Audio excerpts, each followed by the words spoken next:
Hello, welcome to Beyond the Trails. Today we're going to talk about the planning required to through hike the Tecumseh Trail. This is a trail I've been wanting to do for a long time, and my friend John and I are planning on doing it very soon. But first, let's get into what is the Tecumseh Trail. Beginning in the Morgan Monroe State Forest, the Tecumseh Trail is a 44-mile point-to-point trail in Indiana, my home state. It terminates in the Yellowwood State Forest, just before the edge of the Hoosier National Forest. The southern terminus is unusual in that there are no accessible roads or parking there. It is about 2 miles south of the last parking area, requiring hikers to double back in order to reach this area. The trail itself is over hilly, wooded terrain and some roads. Elevations can reach around 1,000 feet, with 100 to 300 foot ascents being the most common. It traverses 2 state forests and some private properties, which can potentially cause reroutes along the trail.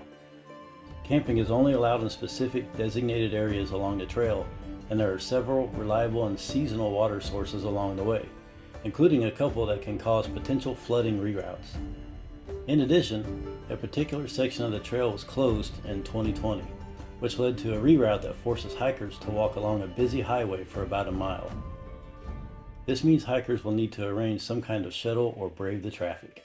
So, with all of these things to consider, how does one go about planning to through hike the Tecumseh Trail?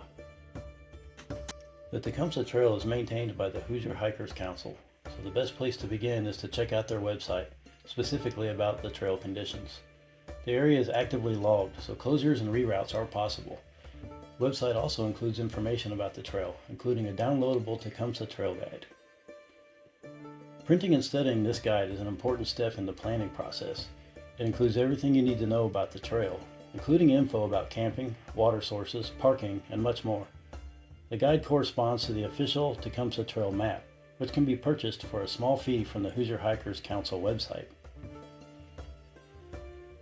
A decent map is a must-have for any through hike. While I often use all trails while navigating on a hike, I prepare ahead of time with physical maps so that I can calculate distances between camps, waypoints, and potential water sources. This also lets me see what's nearby in case of emergencies. This trail passes through 2 state forests, so I also have those maps handy as well. It's important to know the rules and locations of things in these areas, and these maps provide that information. When planning any through hike, it's important to formulate a plan. I use a notebook for this. I begin to figure out things like how many days will the hike take, what will the weather be like, where will my camps or shelters be, how many miles I plan to hike each day, where the potential water sources will be along the way, and where my drop-off and pickup points will be. In turn, this begins to form a picture of how much food I need to bring along with me for the journey, and what gear I need to pack to get me to the end without vehicular support. Next, I plan to do a video on preparing for the trail, covering the specifics of the gear I will be taking along and why. Thanks for coming along with me on this journey.